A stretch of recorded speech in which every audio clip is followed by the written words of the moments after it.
Naka-heightened alert na ang Philippine Coast Guard para tiyakin na magiging ligtas ang biyahe ng mga barko para sa Semana Santa. Kabilang sa kanilang mga tinututukan ay ang mga barkong may biyaheng patungo sa ilang tourist destinations ng bansa. Para sa detalye, balik Noel Perfecto. Sinimula na ngayong araw ng Philippine Coast Guard ang nationwide heightened alert status sa lahat ng 12 coastal districts bilang paghahanda sa pagdagsa ng mga pasahero magsisiuwian ngayong obserbasyon ng Semana Santa.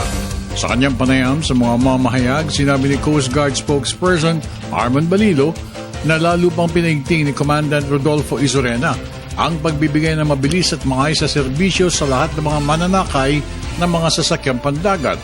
Hindi lamang mga malaki at maliit na mga puerto ang kanilang inaalalayan at sinusuportahan, kundi pati na rin ang mga kilalang tourist spots sa coastal areas kung saan dinadayo ng mga turista, lokal man at dayuhan. Ang lahat ng Coast Guard operating units will be on heightened alert. That includes yung 12 districts ng Coast Guard, yung mga stations at substations nationwide, at kasama dyan yung mga support units katulad ng mga rescue teams ng mga ships, pati yung mga aeroplano will be on heightened alert. Ibig sabihin, walang members ng operating units na agang mag-leave simula. Inalerto rin ni Admiral Izorena mga deployable groups tulad ng Special Operations Group, Elite Divers, K9 Sniffers para sa seguridad ng mga pasahero at siyempre pa mga Sea Marshals na sasama sa barko upang magbigay seguridad at kaayusan sa buong biyahe ng mga pasahero magsisiuwian. At tulad ng inaasahan, hindi lamang Coast Guard ang kasama sa paglatag ng serbisyo.